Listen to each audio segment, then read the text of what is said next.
Good afternoon and welcome to today's webinar on protecting your profits, how to manage soaring material prices. Before we get underway though, I would like to introduce Betty Dietz, and Betty is the Director Commercial Lines for Northbridge Insurance, and she's going to say a few words as our sponsor. Thanks, Mary, and good afternoon, everyone. I think we're all aware of the different issues causing disruptions in the supply chain, from wave after wave of the COVID-19 pandemic to the Port of Montreal strike to lumber production snags. And all of these combined have resulted in rising prices and shortages in the supply of materials. So understanding the impact this has on contractors and their ability to bid confidently, we at Northbridge Insurance, in partnership with the Canadian Construction Association, are pleased to sponsor today's webinar on how to manage soaring prices and protect your profits. We know many of you have questions about what escalating prices and supply shortages mean for you contractually. So we've assembled a panel of legal experts to weigh in on the topic. It sounds like an exciting webinar, and we hope that you enjoy the session. Thanks, and back to you, Mary. Thanks again, Betty, for joining us and for Northbridge support. So I'd like to welcome our panelists, many of whom you may have met before. Of course, we have Glenn Ackerley, who's partner at WeirFoulds LLP, Geza Banfai, who's counsel at Macmillan, and Yvan, Houle, partner at Buren Ladner Gervais. So thank you all very much for joining us today and for sharing your expertise. Like Betty said, we know it's a very hot topic. It's probably one of the most discussed issues we've had in certainly the last couple of months. So let's get underway. For those of you who are listening in, we're happy to take questions, and we'll be monitoring the chat function for that. So first question is over to you, Glenn.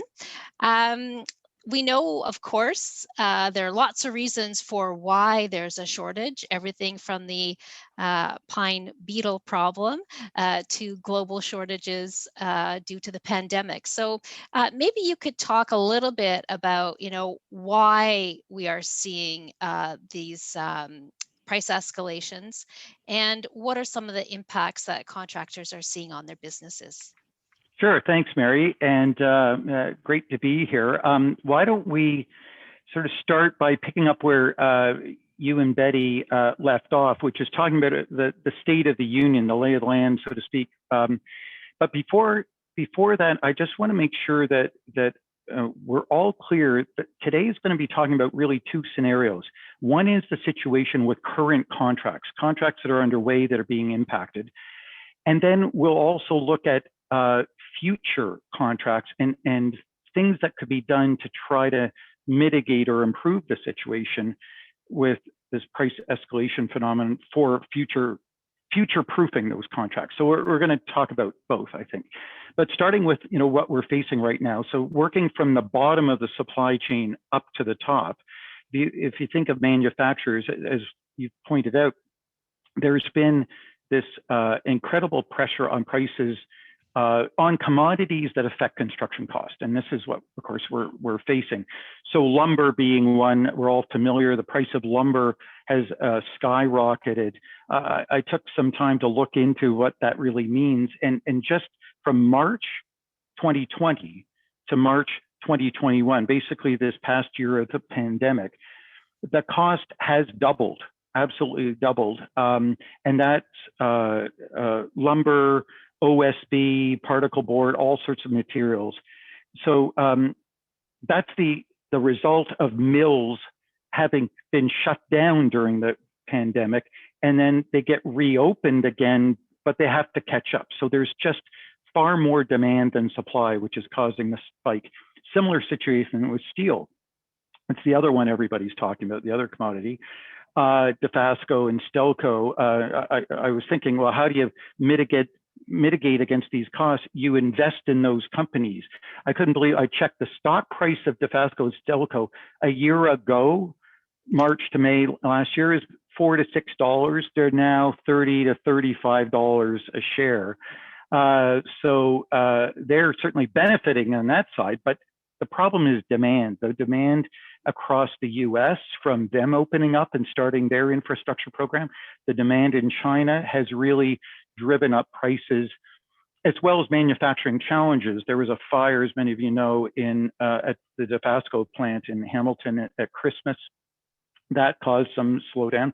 And then there's the congestion that's already been mentioned in getting these materials out. So there's a lot of challenges. Well, what happens as we work up the supply chain is that means suppliers are faced with those shortages and they can't supply to their customers, being the subcontractors next rung up, and their pricing catalogs are changing by the moment. They just can't offer the prices that they might have committed to, of course, months or years earlier. So they pass it on up to subcontractors who are the ones bearing the brunt of the situation. The quotes that they gave to their generals when they bid on a job were based on certain pricing assumptions, what they knew their suppliers would charge, perhaps some padding for typical inflation. And that's what they committed to, but they wouldn't have necessarily bought the materials yet.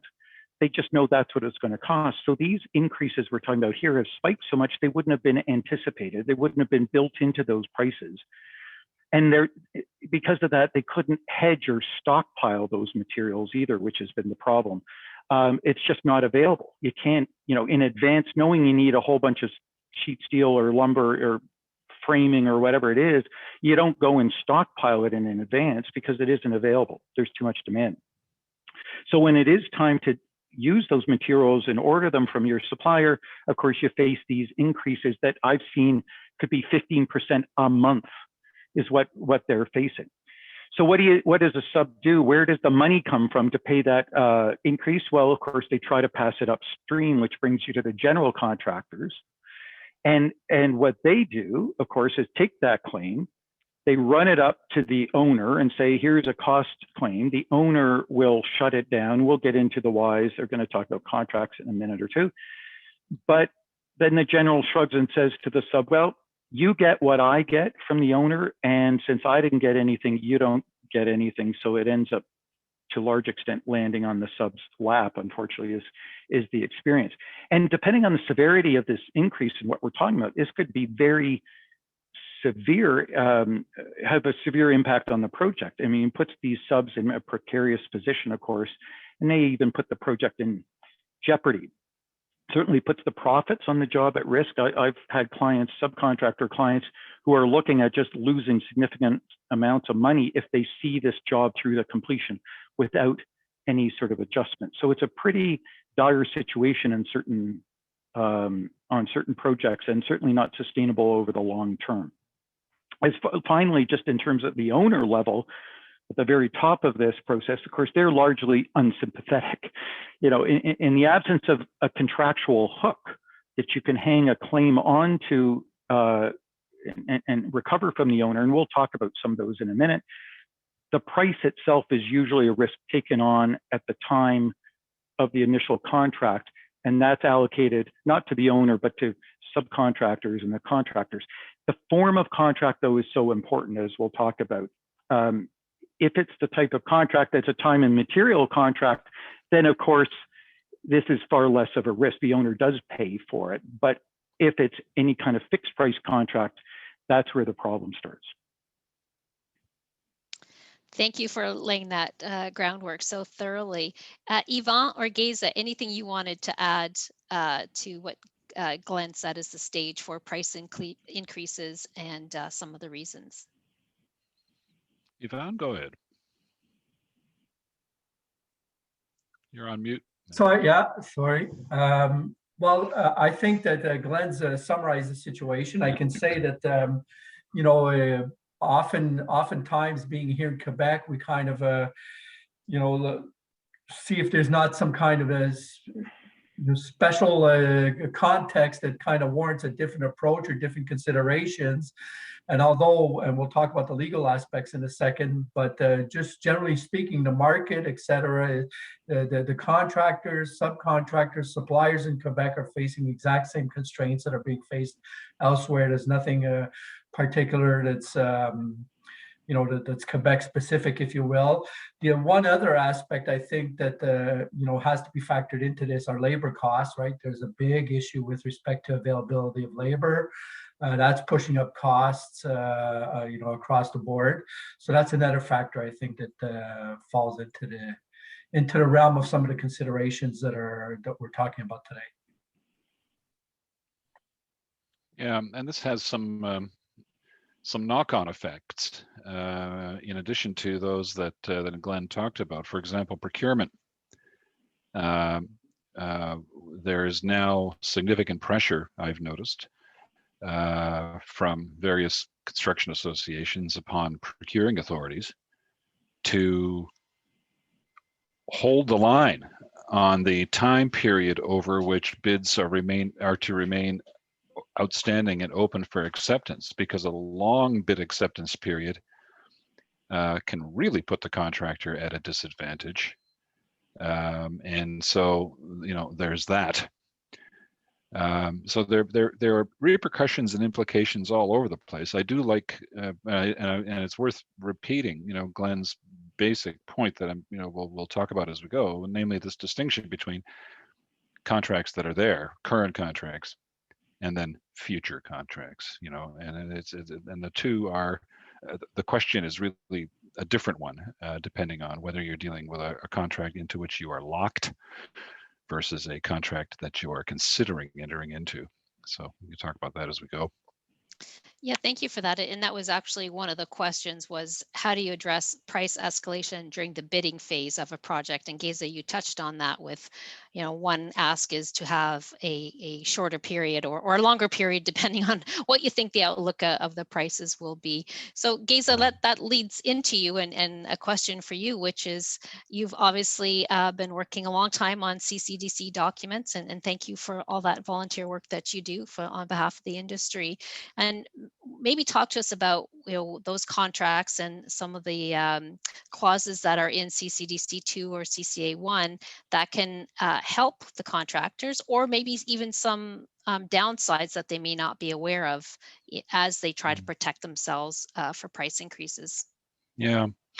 Well, first of all, if you're asking, is there anything within the CCDC suite of documents that explicitly addresses this issue of material cost increases that we're discussing today? The answer is no. There are provisions. For example, there's GC 10.1.2 of CCDC 2, which talks about an increase in the contract price if there's a change in taxes and duties from the time of bid closing forward. So the contractor gets some relief there. But there's nothing expressly in the CCDC suite right now that addresses this issue. You have to come at it sideways, and I expect that Glenn and or Yvan will probably talk about. We'll probably get to that as we go. But just about talking about CCDC and these contracts in general, there's some important stuff that is worth mentioning. The first is that the CCDC, particularly CCDC 2, is a stipulated price contract. And that's not a fixed price contract. We tend to be very imprecise about this in the way in which we talk. A stipulated fixed price contract. No, it's a stipulated price contract, not a fixed price contract. And in fact, the stipulated price in CCDC 2 is expressly subject to adjustment. There's a clause in Article A4 that says this was expressly subject to adjustment in accordance with the contract documents. And when you look at CCDC 2, in fact, there are a number of things that, besides changes in duties and taxes, that can precipitate a change in the contract price. So much so that there's even a general condition, GC 6.6, I think it is, called claims for a change in the contract price. And when you look down the CCDC2, I quickly found 8 different instances. I'm sure there are more, but a quick 8 different instances in which that stipulated contract price is subject to change. The first and most obvious is where you have a change order or a change directive. Secondly, you can recover additional costs due to concealed or unknown conditions. You can recover additional costs due to owner-caused delay. You can recover additional costs through the owner indemnity for the contractor for costs arising from toxic or hazardous substances, which the contractor is not responsible for. Same for mold. Same for artifacts and fossils. Interestingly, that price adjustment can go both up and down.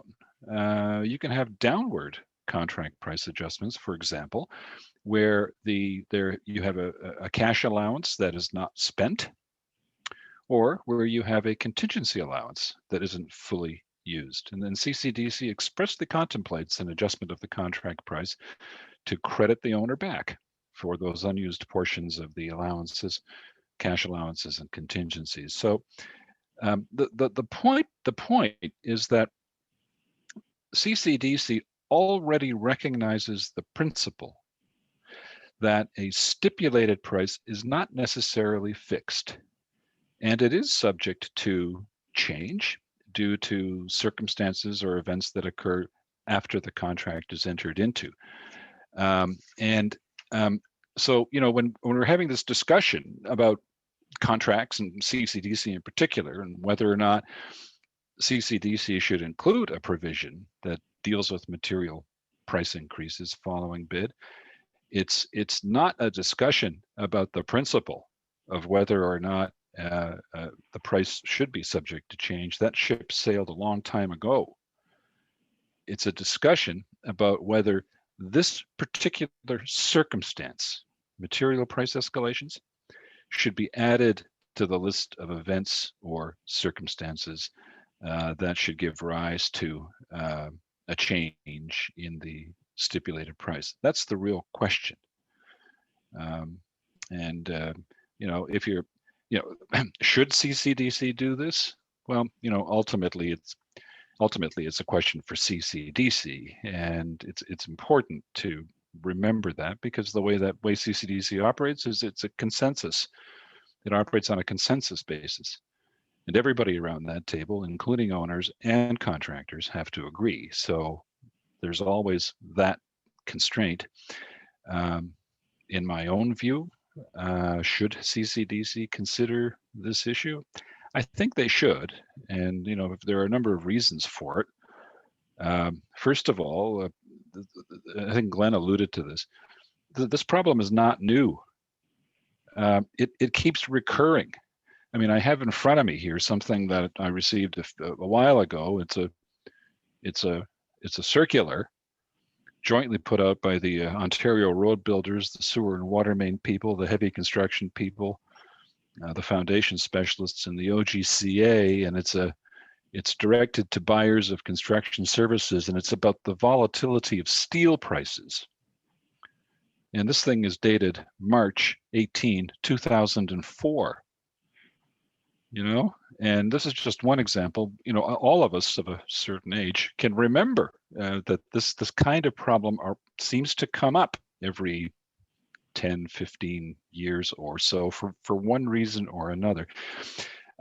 So it's a periodic problem. It comes and goes, but it seems to be sufficiently embedded in the ecosystem of the industry to justify perhaps some attention being paid to it in a permanent sort of way in the standard form contracts that we use. A second reason why I think CCDC should consider it is that there are good arguments in favor of reallocating this risk to the owners. It's economically efficient. And this sort of gets at Glenn's point about future contracts. Yeah, contractors who are locked in now are suffering. But for future contracts, contractors are not fools.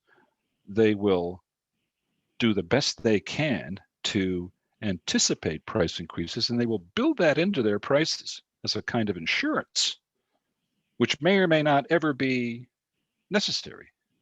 And the owners may, in some cases, end up paying too much for construction because of that risk premium that contractors will naturally build into their pricing. So that's not an efficient way to do things. And the third reason is that there are some good arguments, I would suggest, in favor of reallocating the risk, just on the grounds of fairness and justice. It's the owner's project. The owner's financial model and the contractor's financial model are very different things. The contractor is looking at a piece of construction as a transaction, and it is looking at its profit on that transaction. An owner is looking at a project not just in terms of its costs, but its benefits over a very long time horizon. It's a much different model, and one can argue that it is fair and it's just that the owner, under those circumstances, should bear the true cost of this asset and not receive what is effectively a windfall at the expense of the contractor. There are countervailing arguments, and that's why a discussion before CCDC might be a very interesting one. And the countervailing argument that it comes to mind is what judges like to call the possibility for mischief. Contractors are not fools, and there is the possibility of people playing games with a clause like this and perhaps finagling the system in a way that's unfair to owners. I think that can be mitigated in various ways, and clear language. You can tie a variation clause to some objective standard, like a material price index of some kind. You can build in owner access to the contractor's bid pricing, so that the owner has the opportunity to verify, and probably a notice requirement in fairness to the owner, whereby a contractor is obliged to give some sort of timely notice of this to an owner so that the owner has options, which would otherwise be denied in the absence of such notice requirement. So that's a very long-winded answer to a short question, Mary, but I hope that helps. Yeah, no, thank you. And I think it goes to the principle of everybody in the system to be successful needs to have reasonable profit. And it's obviously terrible for the contractor for them to lose their business. It's equally bad for the system when you don't have enough players who are financially strong enough to have competitive bids in the marketplace, which is good for the owner. So yeah, it's just having that unfair burden on the contractor may seem, like you said, a great short-term windfall for a company, but overall it's obviously not a way to have a successful industry. So Yvan, you're up next, and Geza spoke to the stipulated price contracts to some degree.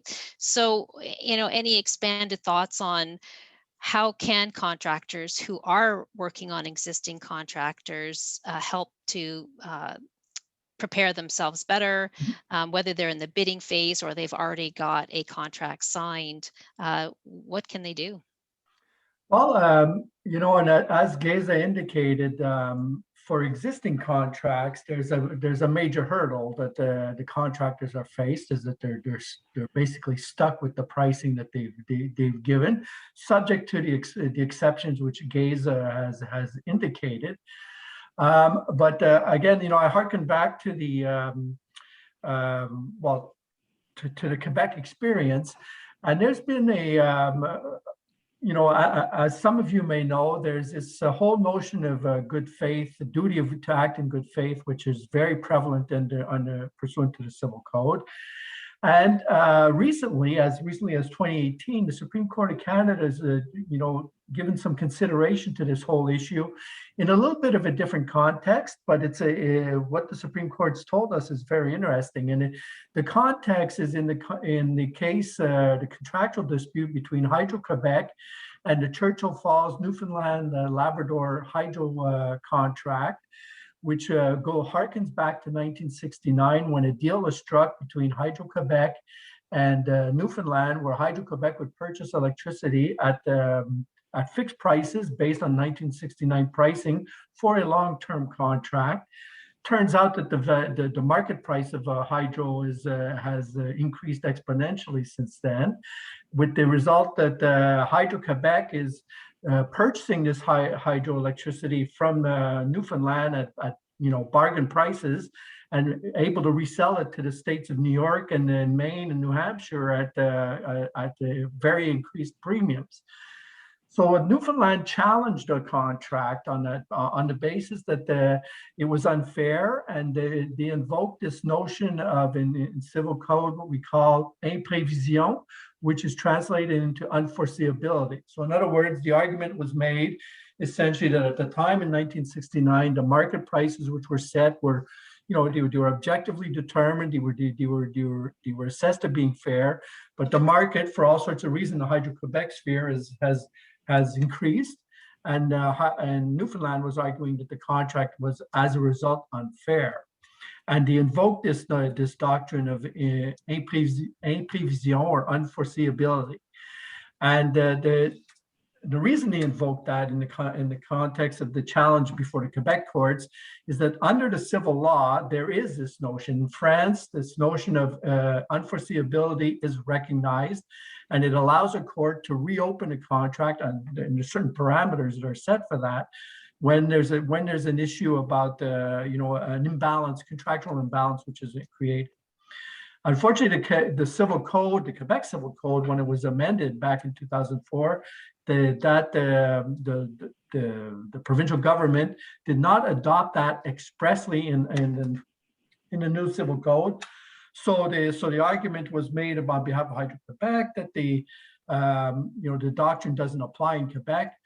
And that was the holding in first instance. It went up to the Quebec Court of Appeal and went all the way up to the Supreme Court of Canada, which held in effect that, unfortunately for Newfoundland, they were bound by the contract.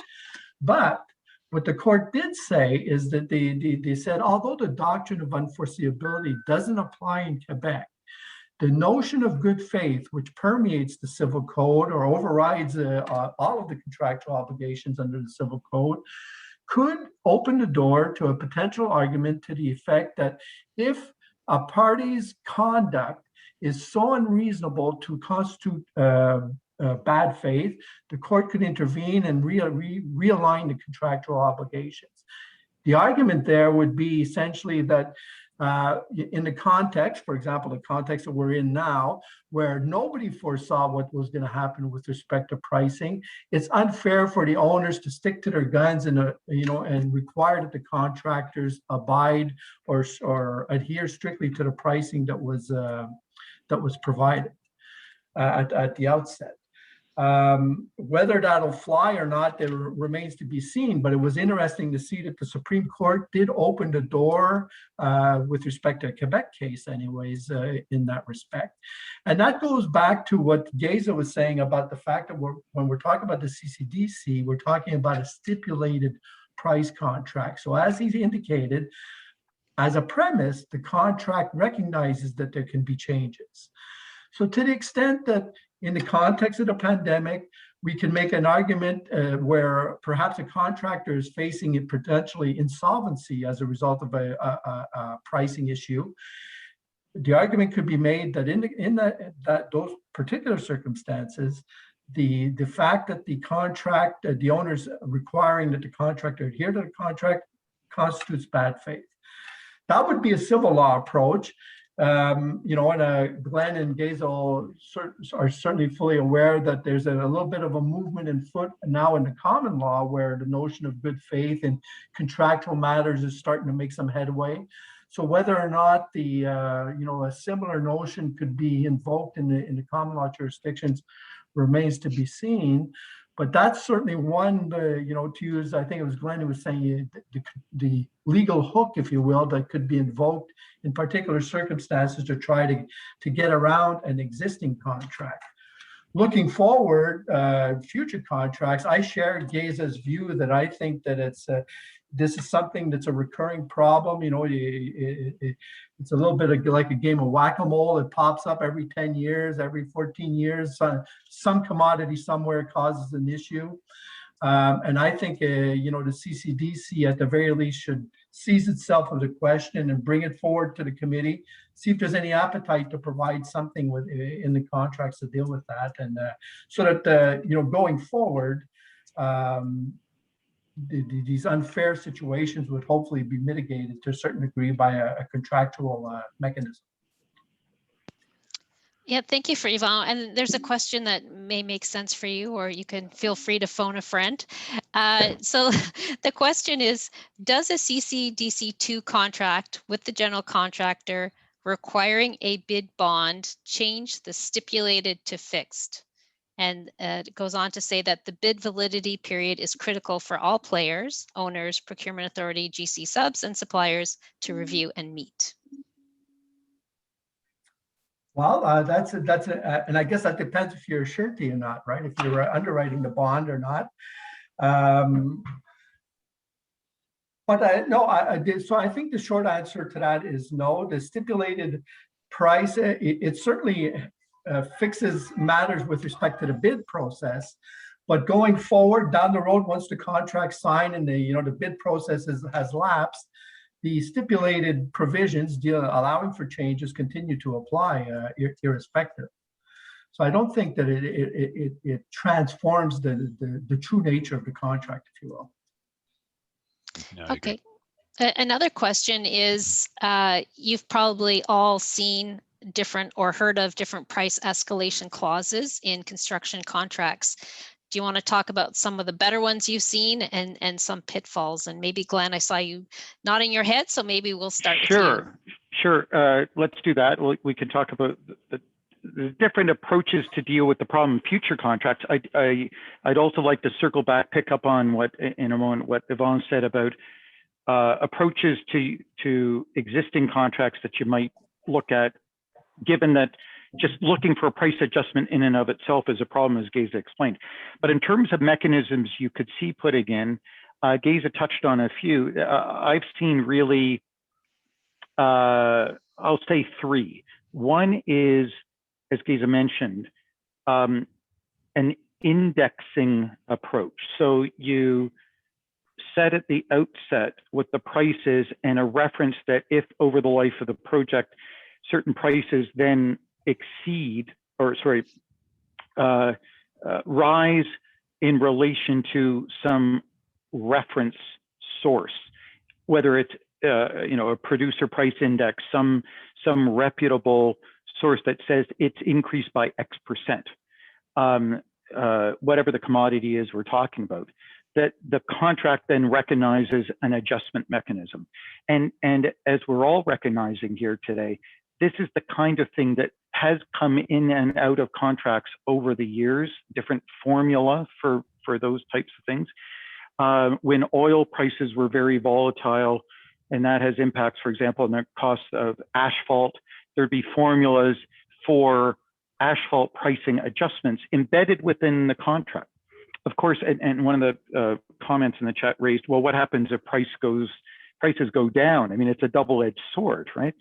But it is recognized that there will be variation in price that can be compensated, but you need a baseline to measure against and agree on what that source of data is. So that's one approach. Another approach would be a percentage-based approach that says if it exceeds by a certain percentage, unrelated to the market, but there's a variation beyond what anybody accepted would be a built-in risk transfer.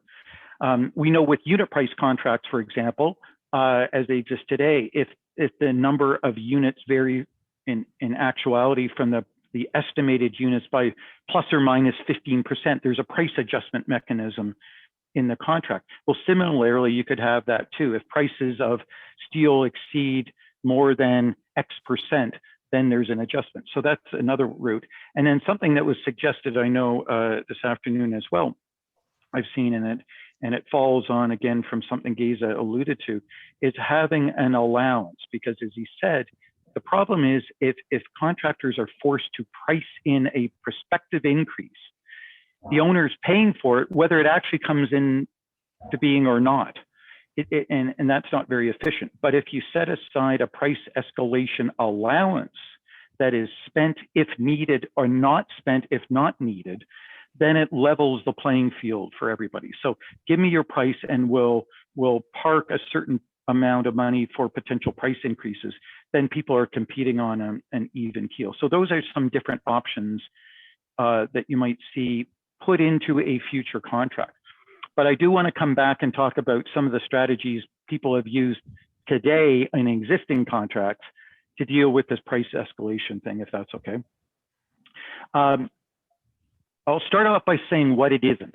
We have probably heard this phrase more times in the last year than in certainly my entire career, the phrase force majeure. People throw this around without really sometimes appreciating what it's directed towards, and it may mean different things as defined in different contracts. In the CCDC family documents, the term's not really used at all as that term, but it's when there's an impact beyond the contractor's control, there's an adjustment, but it's about time. It's not money. Mm-hmm. So you can't say, well, these price increases are beyond my control. This is force majeure. That's connecting two ideas that you don't connect together. One's about time, one's about money. So that doesn't really work. Geza went down the list. I thought it was great of different types of categories in the contract where a price adjustment is available. The one that I've seen used recently in this time of price escalation is delay. And you think, well, how does that work? But if you can, as the subcontractor, let's say, impacted by this price escalation, demonstrate that you were supposed to start your work some months ago, but you were delayed in that start for reasons that the contractor, the subcontractor you've got, and for that matter, the general contract between the owner and the general may provide for relief against that you get cost and time, then one of the costs you might argue is the price escalation I now face because my work has been pushed into this volatile period. Just as with winter conditions, we all understand that if I was supposed to do my work in the summertime, but for reasons out of my control that were caused by some other subcontractor or the general or the owner for that matter, I'm now having to do my work in the winter at greater cost. I can seek those extra costs. So that's a strategy I've seen used to claim the price escalation cost differential by saying, I'm now doing it in the spring of 2021. Had I done it back in the fall of 2020 when I was supposed to, I wouldn't have faced these costs. So that's using the price adjustment mechanism that Geza talked about that's in the CCDC family contracts for delay, but using it to try and recoup some of the price escalation costs that people face. But in doing that, I alert everybody to make sure, as Geza said, you follow the claims process. There's a making a claims section you got to follow, and that includes notices and giving a proper breakdown of the details of what that cost increase is. You have to prove it. You have to show what you bid on, the cost there in your takeoff and estimate and the pricing you used. And now what you face, you've got to show that you didn't hold off too long, unreasonably long, and find yourself now buying at the peak of the market when you could have hedged that and pre-bought some of these materials. You've got to go through a bunch of hoops, but at least there is an opportunity in some ways to recharacterize it. The only other one I'll mention quickly that hasn't come up is a result of a court decision just came out yesterday in Toronto. So this affects projects in Ontario. that are P3 projects. And one of the big problems with COVID has been trying to figure out the impacts from COVID on P3 jobs are, again, it's finding that contractual hook to hang those cost impacts onto. And as a result of a court decision that just came out yesterday to do with the Eglinton Crosstown project, the court allowed a claim to proceed by the contractor against the owner that is based on the fact that we're in that project, it was in an emergency situation. That was the emergency relief provisions of the P3 contract arrangement allowed the contractor, the court found, to press forward with a claim for both time and money because of COVID situation. And I was thinking in this context today with these discussions, once again, maybe that could open the opportunity up to claim costs because we've been delayed through COVID into the spring of 2021 on our project, and I'm now facing escalated prices for commodities. Maybe that's an impact. So it requires a lot of connecting the dots, but there are some opportunities even on existing contracts, but it's going to be a challenge, as Yvan said. Yeah, there was a question related to that, which is, it's one thing to have high costs or escalating costs. It's another thing to have no materials. So would that sort of argument apply as well? Is that given the pandemic, given the delays, if the project had happened 6 months ago, 8 months ago, you would have had the supply? Or is that a completely different topic for a completely different webinar? Anyone want to weigh in? That was one of the questions. Well, so I can weigh in on that, and it goes to what Glenn was saying, this whole notion about force majeure. The price escalation in and of itself is not a basis for founding a force majeure claim. But the extreme example would be what we're just talking about, which was raised by the question, where no product is available for whatever reason. Mary, just before this, we came online, we were talking about this issue about lumber being available in the yards, but being all earmarked for the U.S. markets, with the result that the Canadian contractors, subcontractors don't have access to product per se. That could, if it could be demonstrated that there was absolutely no other access to the commodity, could form the basis of a force majeure claim. And then you would get the relief, as Glenn says, you get relief for the time impacts that result from that. But I'm not aware of any situations. I mean, there's no question that there's, the prices, for example, of lumber have gone through the roof, but I'm not aware of actual instances where, a commodity that's essential for construction of a specific project has been unavailable. So, I guess in practice it hasn't occurred, but if it were to occur, you'd be in a better position to invoke force majeure than just simply basing yourself on price escalation per se. Yeah, much depends on the wording of the force majeure provision, right. And they vary as the contracts vary, and some are broader than others. So I've seen unavailability of materials as an item of force majeure, which is a very nice protection for the contractor, but that's more the exception than the rule. The force majeure clauses tend to include other things. I would just jump in to add. I agree. It's rare, but if you can't perform, there's an impossibility of performance. Is sort of the concept, because of external circumstances completely out of your control. That could qualify, perhaps, but it's not impossible. It's got to be impossibility, and that leads you into other legal concepts like frustration. Your ability to perform has been frustrated by these external circumstances out of your control. But that's different from it costing more.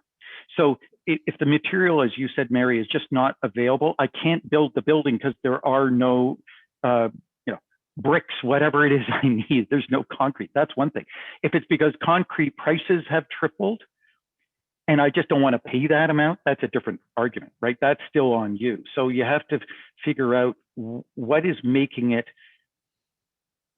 incapable of going ahead with the work. And if it's just the material doesn't exist, I can't get it from anywhere, the supply chain is completely choked off, that may be an excuse to be relieved from your obligations of performance of the contract.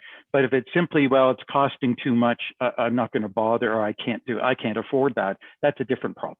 And that I don't think you get the same relief for. I would suggest that the upshot of this discussion, which should be pretty obvious, I think, to the audience, is a contractual solution to this problem is infinitely preferable to the litigated solution, because of all of the uncertainties and differing arguments that Glenn and Yvan have tabled. If you have to torture your material cost increase claim into a delay claim, or into a COVID-related claim, or somehow under some sort of force majeure, good luck. But it is a bit like putting a square peg into a round hole. The far better approach is to deal with these things contractually at the front end, which just circles us right back to the CCDC, and then pending CCDC's attention to this. There are mechanisms and things that contractors can do to address this question in clauses that they can insert or negotiate to be inserted into their contracts going forward. And Glenn gave us 3 very nice potential ways of doing it. So, and there are other things there are other possibilities. For example, you can have a bit of a sharing of this risk to make it slightly more palatable. You can agree that there shall be no markup payable on the difference where you're talking about a material price escalation. So that's a bit of a sharing of the risk, which may be quite saleable. And just one last point while I've got the floor. We lawyers habitually think in terms of claims and contracts and so on, but I'm mindful of a conversation I had with a client about a month ago about the importance of relationship. And we were talking about this issue about price escalations. He's in the high-rise residential sector. And he was suffering, steel price increases because he uses steel stud. He went to he has a very close relationship with a small group of developers who are busy. So what he did was he ate the cost, he ate the pain on the existing contract that he had. But then when it came time to negotiate the next one, he sat down with his counterpart, who was well aware of the problem, and negotiated a deal. And the way my client put it to me was, he says he just gave me the price I asked for. He says normally he beats me up for 2 or 3 or 4%, but this time he just gave me the price I asked for, which was the informal way employed by that particular developer in mitigating a problem that everybody knew about, and preserving the relationship, and also preserving and ensuring the health of that very good and trustworthy supplier that, Mary, to get back to a point Mary raised right at the very beginning, it was in that developer's interest, very much in that developer's interest, to make sure that his trade contractor was okay, and the developer was in a position to offset that cost to purchasers of the units. So. And maybe I could just add to that, as Geza said, I think the contractual solution for the future anyways is the way to go. I think it's the same in pretty much every province right now, at least with respect to the public owners. There's movements afoot by the local associations to try and negotiate price adjustment clauses for existing contracts. That's good, and to a certain degree, if there's a good enough relationship between industry and the government, that may be successful, and it'll probably end up likely being a risk sharing mechanism that'll come out of that. The only problem with that is that, you know, we're already in crisis mode. You're going to the owners, you're approaching them, you know, basically, you know, with your hand out, right, saying, you know, we need help to deal with this issue. So it's you're not in the best position to negotiate at this point, and that's why I think that you know, recognizing that again it's a recurring problem, that it's probably the best solution is to try and come up with a fix now that'll apply if and when the next crisis comes up. Yeah, and it's obviously a real concern for contractors and subs to be losing their shirts, to go bankrupt. And, you know, one question was, you know, is that a, I guess, a rationale to go to the owner to ask for support? And clearly, if you're at that stage, then you would want to have that discussion with the owner and not trigger either a business bankruptcy or a force majeure over the project. There's a technical, well, I'll call it a technical question. So here it is. What are the panelists' opinion on claiming time and cost under clause 10.2.7? Changes are made to the applicable law, question mark. Right. Maybe I'll tackle that. In Geza's list of circumstances under the CCDC family of contracts where there can be a price adjustment, that's one. Where the changes and rules, regulations, codes of authorities having jurisdiction, those changes have been made since the time of bid. So you lock in your price and then some change comes along in the law that affects the cost of performing the work. And that has been one of the clauses that everybody zeroed in on during this COVID time as being one that you try, I keep using that phrase, contractual hook. You hang a COVID claim on because you say, I've had to do take these steps on site. Social distancing, the PPE equipment, you know, everybody going in single file, you know, the wash stations, all these different things are now required of me. I never priced any of that in the job when it's first started. Therefore, that's a change in law, and I should get compensation for those costs. And there's arguments for and against that, but that's what 10.2.7 has been used for. The problem with price escalation is in using this clause is the underlying premise is there's been a change in law, and the fact that steel prices or lumber prices come up because of restricted, you know, manufacture and high demand causing soaring prices. That's not a change in law necessarily. If it was a change because, you know, the U.S. Put on tariffs, for example, for some materials we needed. Geza touched on that. He answered that already. That's there, you know, duties and taxes are a reason for an adjustment. But a change in law of that kind you're asking about, I've struggled to see how price escalation falls within it. That's why you know, there aren't a lot of tools in the CCDC toolbox for price escalation alone. That's why, as Geza accurately put, you've got to kind of put a square peg in a round hole if you want to make it work, and that would be what 10.2.7 would be doing. Better to face it head on. I agree with him entirely. Yeah, the question is under 10.2.7, what's the law that's changed? There isn't one. That's the problem. You know, and you know, Glenn's right. This COVID thing has been really interesting for all of us because it actually forced us to look at 10.2.7, something that most of us never look at. Yeah. And you know, the in Ontario, and I assume elsewhere around the country, you know, you have these regulations that are now promulgated overnight, stipulating PPE and social distancing and all the other things that are necessary, and you can point to the law. There it is. So that's an easier call. So we have a few minutes left. I'll just go around rapid fire, ask you, what is your best advice for contractors as they are dealing with their contracts today or the future? So Yvan, why don't we start with you? Best advice. Best advice is to, well, I think, and it goes to a little bit to what Geza was saying, depending on how strong your relationship is with the owner, it's probably transparency is probably a really, really good approach.